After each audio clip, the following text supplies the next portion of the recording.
after people of color. The way he goes after people that just have different lives than him. And I thought to myself of Franklin Delano Roosevelt, because we were talking a lot about former presidents during that hearing. We were talking about it so much like our founding fathers way back, like Madison, Jefferson, that I literally started looking at my colleagues and thought, their hair looks like a founding father at midnight. But as I thought about Roosevelt, I remembered that when he died, he was so beloved in our country that people, they put his body on a train and took it from Georgia to Washington, D.C., and people spontaneously stood on the side of the railroad tracks to show their respect. And the story is that a reporter saw a guy standing there, regular guy, got his hat in his hands, crying, and the reporter comes up to the guy and he says, "Sir, I'm sorry to, hope you don't mind if I ask, but did you know President Roosevelt?"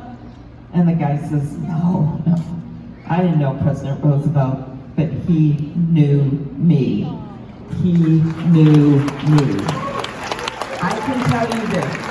If you are struggling between trying to decide if you're going to pay for your long-term care for your parents or your child care for your own kids, I know you and I will fight for you. If you can't decide if you're going to fill your insulin prescription or your refrigerator, I know you and I will fight for you. And if you can't figure out how to stretch your paycheck to pay for that education for your kids or to pay for your rent or your mortgage, I know you and I will fight for you. That is what this election is about.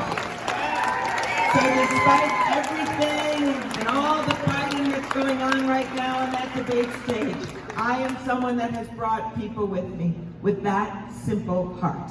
And I think that is what's going to guide us through this election in a big way. So, the last thing I ask you to do is, you see my color green? I picked that color, well, green and blue would be good for Colorado. I figured I could have added some orange, I guess. But so the green and blue, I picked the green because of one of my former mentors, Paul Wellstone, who was a senator from Minnesota who died way too young in a tragic plane crash with his wife and his staff.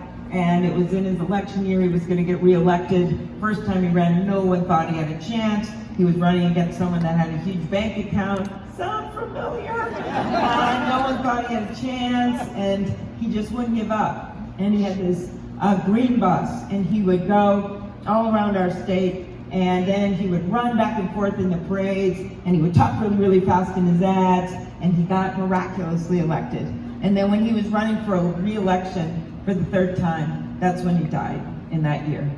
But that year leading into it, I was running for re-election for my local office, and I didn't have an opponent, which sounds really nice right now. And I got to spend a lot of time with him. And I got to watch Courage, because he had told the state he had MS, and he could no longer run in those parades.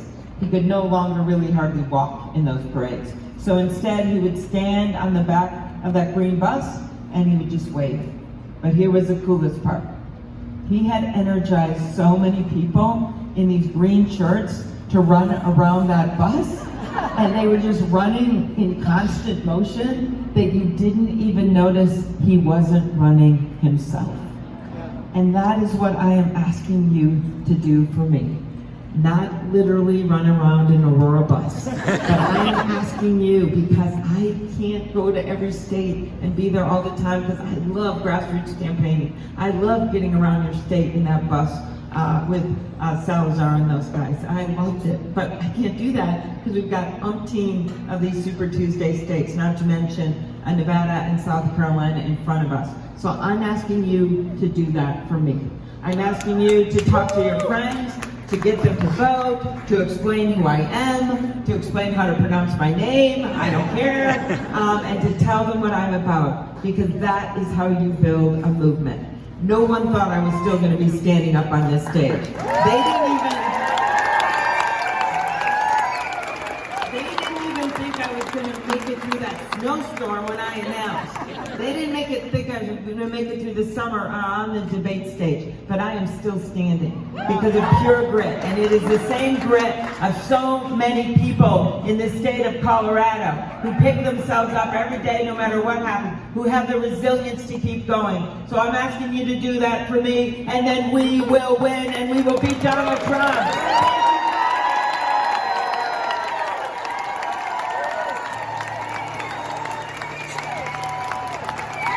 Thank you.